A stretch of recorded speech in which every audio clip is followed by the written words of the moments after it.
Hi everyone, Karina here. Today I'm going to show you how to make a page if you don't have any pattern paper.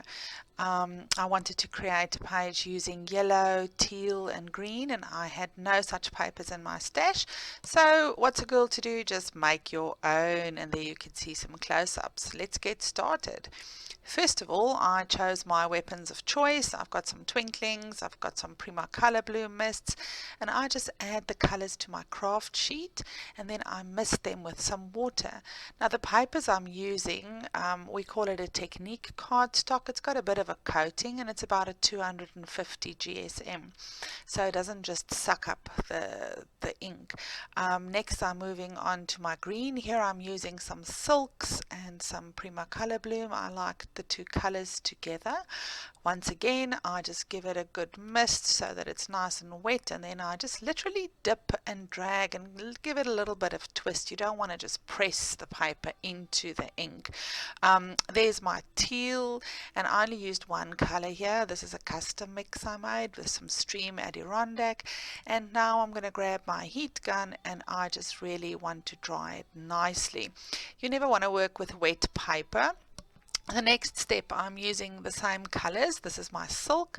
I'm just taking a little stencil I had made, and I'm just using my finger to add some color to my already colored paper. The reason I'm doing this is I want actually a little pattern, and I'm going to cut those strips in, I think they're like 1-inch strips they end up being, and I'm doing that with all three of my colors. Now I'm not a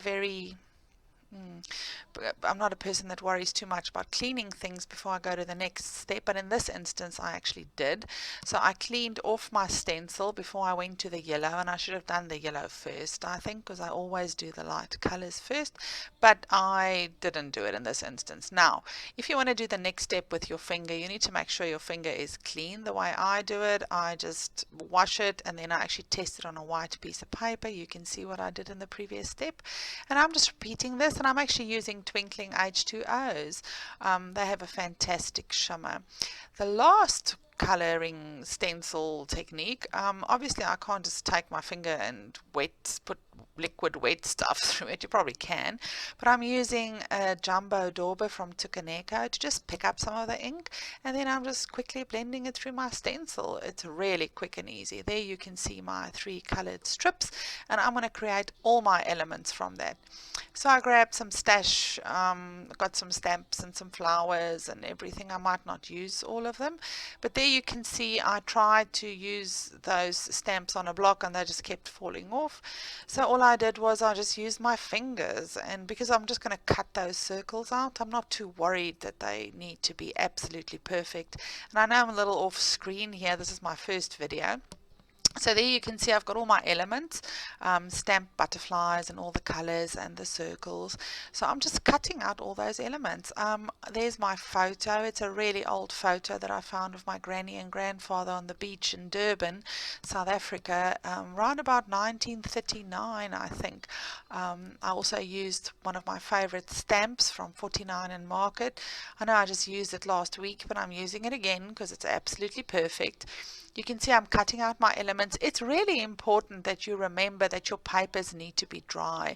Sometimes on old photos we can find some info. I really wanted to show you how stamping varies. There you can see I pressed really hard, so my lines are a little bit too thick, I would think, if it was detailed stamping, but it didn't really bother me because on this page I'm just going to cut out the elements and it's just supposed to be quick and fun. You can see I'm putting all my little elements there, the beautiful shimmer from the twinklings, and that's that. Okay, now we're assembling. I love Tombow Mono Multi Glue because it becomes repositionable and I can just add it to everything. Oh, there's my little Prima flower, just showing you how to make a pigtail for those of you who don't know. So this glue, if you put it on and you leave it to become tacky, you can actually remove the items and then you can reposition them where you want them.